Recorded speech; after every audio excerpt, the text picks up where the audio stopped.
What's good, YouTube? So today I got a story time about my schizophrenic episode that I had. It took place about a year ago. And long story short, I woke up this day and I was trying to just figure out like something to do for the day and somewhere to go. So I was gonna go back to over to my mom's house and um, just kind of chill out there in that area for the day. But so long story short, I was about to get a shower, and then I got raided. Heard the task force bang on the door. Opened the door, and then so I had another person in the house. I went and opened the door, and then I kind of didn't know what to do. I kind of got scared. I was kind of just in my room, and then just laying down on the ground, waiting to see what's going to happen, and then they never came up, so I just went down with my hands up. So long story short, both of us got detained for a while they was raiding the house, and I was just sat there in silence for the longest, and just I kept asking. I was like, "So, like, am I going to jail? Like, what's happening? What's going on?" And they didn't really give us too much stuff or too much like answers or anything. So then, long story short, I get detained and I go out to get transported to the jail. They didn't even tell me what for or nothing. And so on the way there, I don't know if this was a voice that I heard or nothing, but I kind of heard them like talking on the radio and stuff. And I was like, I don't know, that's crazy how they describe people like that. But then, so I'm just gonna get into like the main like points of the story and stuff like that. So like I got to the jail and then I was put in a holding cell, and then across from the holding cell I saw my dad. He was in there and I didn't even know he was locked up or anything. But then so we kind of start talking through the cells, the holding cells, and I started hearing a couple voices. I started hearing like my mom's voice and stuff saying like, "Is this the wake up call you needed?" and stuff like that. And then that was probably that was like the first auditory hallucination I ever had.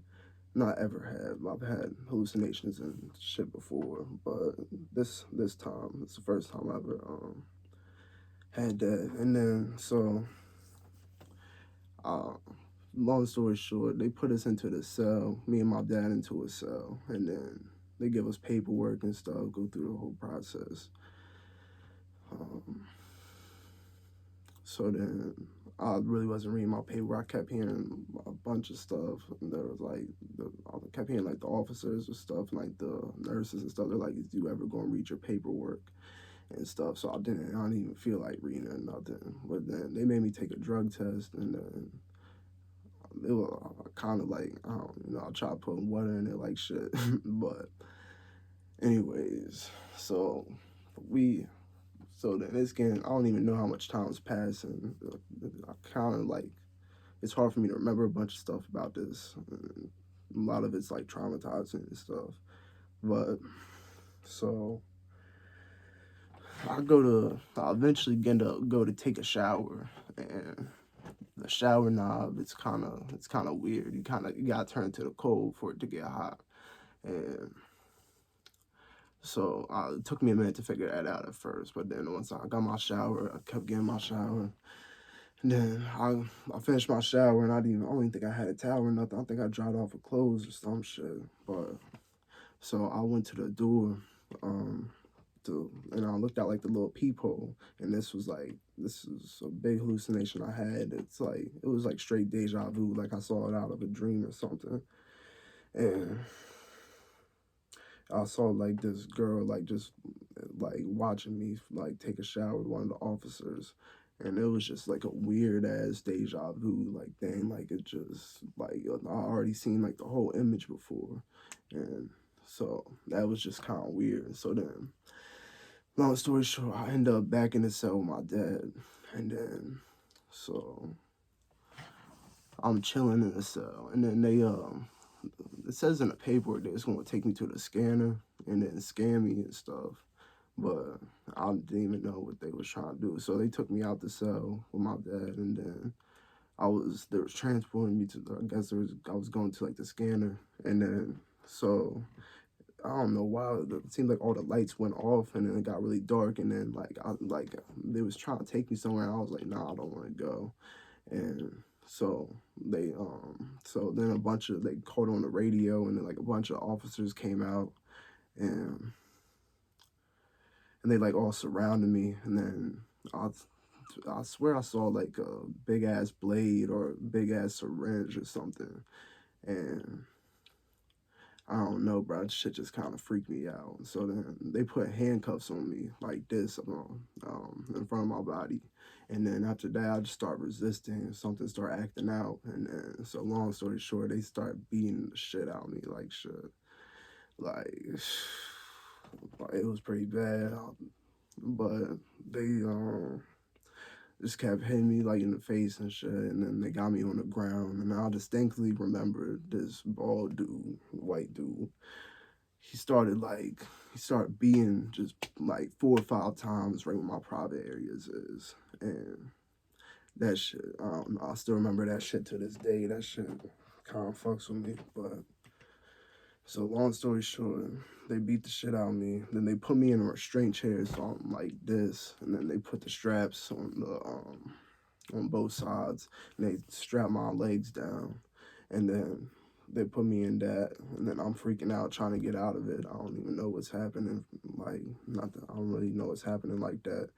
Then they put like they didn't really like talk to me or nothing, but it was just kind of all aggressive movement. So they put me in the restraint chair. Then they put a mask over me. I found out it's called a spit mask, but I never knew it was called a spit mask or anything. I thought they put a ski mask over me because then there's one.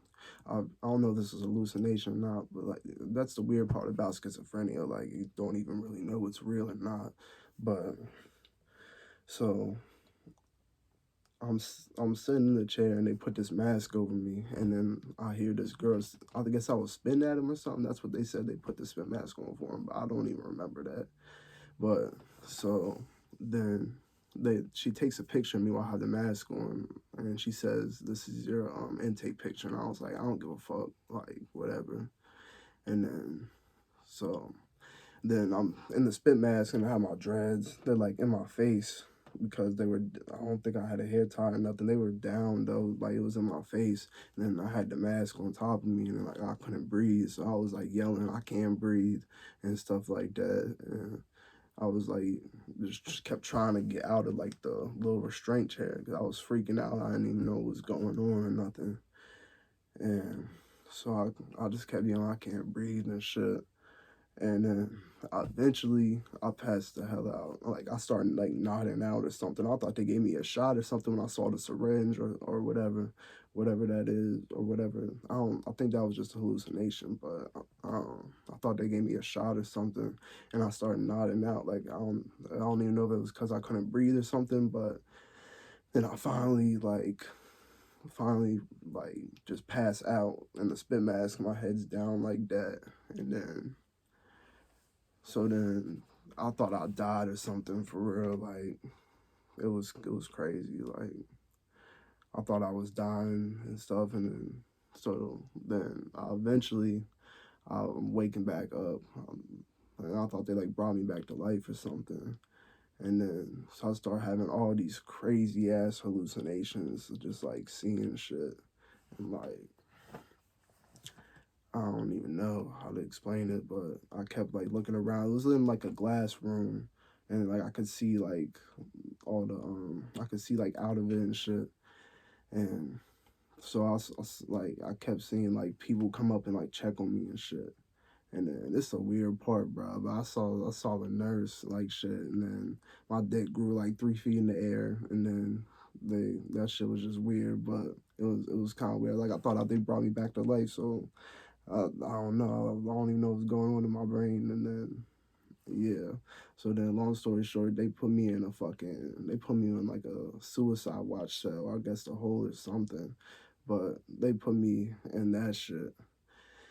And then, so then I remember, I don't even really remember passing out, but I remember I passed out in the suicide blanket. I was laying on my back, and then I woke up, and then I looked in the mirror. I saw I had a red, clear teardrop right here on my left side, and I looked like that's what happened when I looked in the mirror and stuff, and I was like, did they give me a stick and poke or something? Like I don't know what the hell was going on, and then so I'm in the cell and so then I try to get some water out the sink, bro, and I figure out they cut out my water. So I'm over here just yelling for water like every couple seconds and shit. Not every couple seconds, but like every couple hours or some shit. Apparently I was in that cell for like 2 days and I kept just asking for water and I didn't even get fed once the whole time I was there. I was only there for 2 days and this is the county jail. I was only there for 2 days. And so I just kept asking for water like shit. And I kept yelling at him. That probably made me more dehydrated though. But so then I don't know, bro. I kept looking at the toilet thinking like, should I drink out of it? Like I'm gonna need water one day, I'm gonna die like shit. So shit was just kinda crazy, just the whole thing going on.